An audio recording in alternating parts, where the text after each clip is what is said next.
Assalamualaikum brothers and sisters, I pray you're well.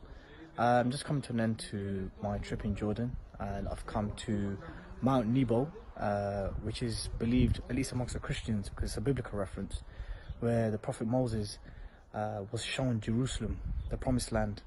Now of course, in the Islamic narrative tradition, the Quranic tradition, we know that when it came to taking Jerusalem, Bani Israel refused to fight. Now again, we have to appreciate the vast majority of the places in the Levant, in Palestine, Syria, Jordan and Lebanon, which constitutes as Sham, most of these references pertaining to the prophets is generally from biblical and Judeo tradition, and those which match that of the Quranic or the Quran, the Sunnah, then we accept that, and for the others we never affirm or deny.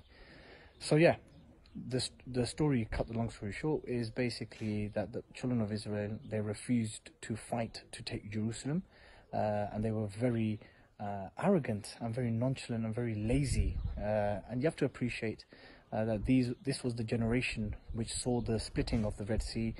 This was the generation which was liberated from Fir'aun. They were shown many miracles, and yet they still refused to fight. And it was only the generation that came after, under Yusha bin Nun Alaihis Salaam, that they indeed won the battle and they took Jerusalem. So yes, this is Mount Nebo.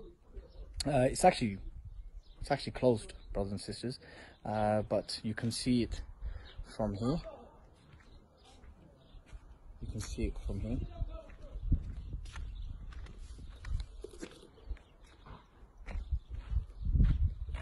The Red Sea in Jerusalem is across there. And Musa alayhi salam was shown Jerusalem. He was also shown Jerusalem before he passed away. It was one of the requests that he made to Allah subhanahu wa ta'ala, where the angel of death had shown him and flew him over Jerusalem. It's a sad story when you think about it, how rebellious the children of Israelites were in disobeying Musa alayhi salam and the prophets that came after. And there were sent so many prophets Allah subhanahu wa ta'ala sent to Bani Israel, yet they rebelled, they disobeyed, and they broke their covenant many times. So yeah, over and out, brothers.